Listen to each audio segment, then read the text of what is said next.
नमस्कार दोस्तों, मैं न्यूज़ A1 रुड़की से रियाज कुरैशी।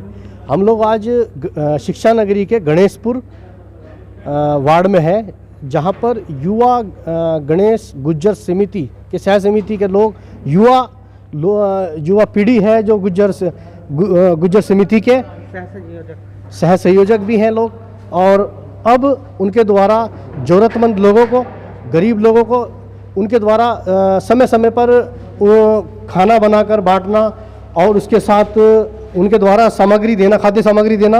ये देखिए, मैं अपने कैमरामैन साथी से कहूँगा कि ये लोग रोज़ अपनी रसोई को ऐसे चला रहे हैं और गरीब मजलूम लोगों तक ये खाना दो निवाला पहुँचा रहे हैं। मैं बताना चाहूँगा कि यहाँ पर ये नौजवान साथी हैं जो गुज्जर समिति के हैं गणेशपुर से। ये सुमित जी हमारे साथ हैं, मैं इनसे बात करूँगा। इनका कहना है कि एक मुस्कुराहट गरीब मजलूम की मैं भी हंसाना चाहता हूँ। एक वक्त दो वक्त का खाना देकर उनके दिल को मैं जीतना चाहता हूँ। दुआ कर दें वो मेरे लिए रब से ऐसी घड़ी में कि सबको हंसाना और सबको खिलाना चाहता हूँ। सुमित जी, आपका रुड़की न्यूज़ A1 में बहुत बहुत स्वागत है। ये जो अभियान चल रहा है आपका कब से चल रहा है? सर, ये लॉकडाउन के पहले दिन से ही चल रहा है हमारा अभियान। हमने छोटी सी शुरुआत की थी यहाँ पे। शुरू वाले दिन थोड़ी सी अपने 50-60 व्यक्तियों के खाने के लिए, फिर उस मांग देखते हुए काफ़ी लोग बढ़ते चले गए। इसमें 150 से 200 आदमी लगभग यहाँ पे रोज़ खाना बन जाता है और रोज़ इसकी लिमिट बढ़ती जा रही है। और मतलब इसमें जो रोज़ दिहाड़ी मजदूर हैं, जो रोज़ के कमा के खाने वाले थे, उनका अभी कोई रोज़गार नहीं है, इसलिए उन पे हम 200-250 आदमी हैं जो उनका खाना इसी तरह रोज़ प्रतिदिन पैक करके उनके घर घर पहुंचाते हैं। यहाँ से कोई नहीं आता लेने। अच्छा सुमित जी, ये खाना लॉकडाउन तक चलेगा, जब तक के सरकार, राज्य सरकार, केंद्र सरकार ने लॉकडाउन किया हुआ है?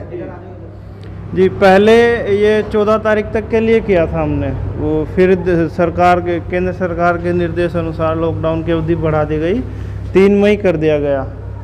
तो हमने भी अपनी रसोई की अवधि बढ़ा दी गई। आगे जैसे भी सरकार आगे, अगर लॉकडाउन आगे भी बढ़ता है तो ये हमारी रसोई इसी तरह निरंतर चलती रहेगी। बहुत बहुत धन्यवाद सुमित जी।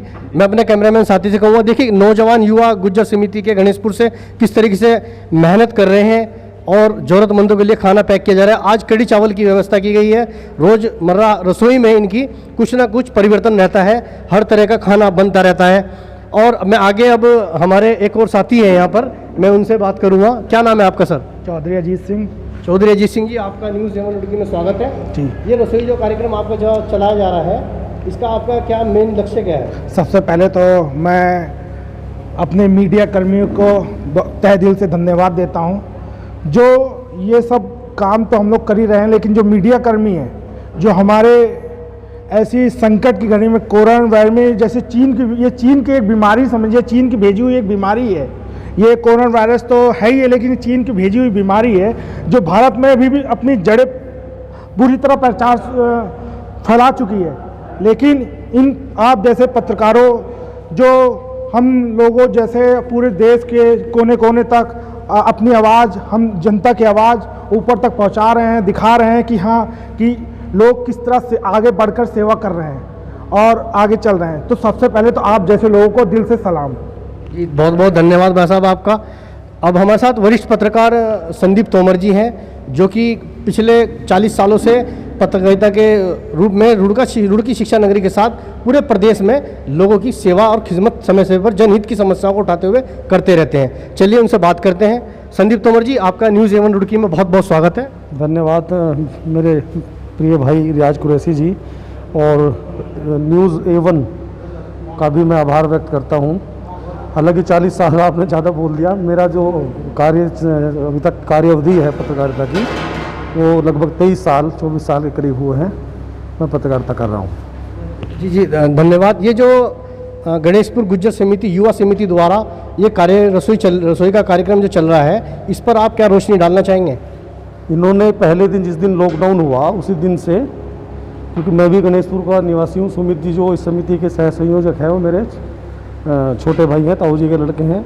यह सब भी कहीं ना कहीं, जिन्हें मोंटी गुजर हैं, आशीष तोमर हैं, रवि तोमर हैं, ठाकुर साहब गोलू जी जिनसे आपने भी बात की, और मिथुन कश्यप जी हैं, देव तोमर जी हैं, यह सभी लोग कहीं ना कहीं, वो मैं दिखा रहा हूँ आपको, तो यह सभी लोग और भी लोग हैं, अभी नहीं आए हैं। तो सबसे बड़ी अहम बात यह है कि यह खाना दिन की बजाय रात में सप्लाई करते हैं, रात में देते हैं। इसमें रात में फ़ायदा क्या है कि दिन में तो बहुत है खाना देने वाले, नगर निगम भी दे रहा है। और आपकी जानकारी के नगर निगम के जो SNA साहब हैं वह यहाँ आए थे, उन्होंने सैल्यूट किया था इन लोगों को। कहीं ना कहीं हम पत्रकार लोग तो पुलिस प्रशासन को सैल्यूट कर रहे हैं, लेकिन उन्होंने इन लोगों को सैल्यूट किया था। मैं इस समिति में संरक्षक की भूमिका में उनकी इस काम में। यहाँ एक सबसे बड़ी बात क्या है कि गणेशपुर आज भी कहीं ना कहीं गाँव का माहौल यहाँ है। तो आज इन्होंने जैसे कढ़ी चावल बनाए हैं, अन्य दिनों में क्या होता है कि सब्जी ये तैयार कर लेते हैं और रोटियाँ अलग अलग घरों से, गांव पूरे गांव में अगर एक एक घर से 20-20, 25-25 रोटियाँ सिक कर आ जाती हैं, और वह सब रोटियाँ जो है यहाँ ज़रूरतमंदों को बांट दी जाती है। राहत सामग्री आप देख रही हो उधर, राहत सामग्री आपके कैमरामैन दिखा सकते हैं। ये पैकेट इन्होंने तैयार किए, इसमें आलू, प्याज, जो राशन की ज़रूरी चीज़ें हैं, आपकी जो है सरसों का तेल वगैरह और मसाले, नमक, चीनी, वह सब इसमें डालकर यह भी ज़रूरतमंदों तक पहुंचाया जा रहा है प्रतिदिन। और इसमें एक अच्छी बात यह है कि ज़रूरतमंद लोग चिन्हित हो गए हैं जिन्हें वास्तव में ज़रूरत है, उन तक यह सामग्री पहुंच रही है और खाना भी रात के समय पहुंच रहा है। जी बहुत बहुत धन्यवाद। ये थे हमारे साथ संदीप तोमर जी, वरिष्ठ पत्रकार। मैं रियाज कुरैशी, न्यूज़ 7 से।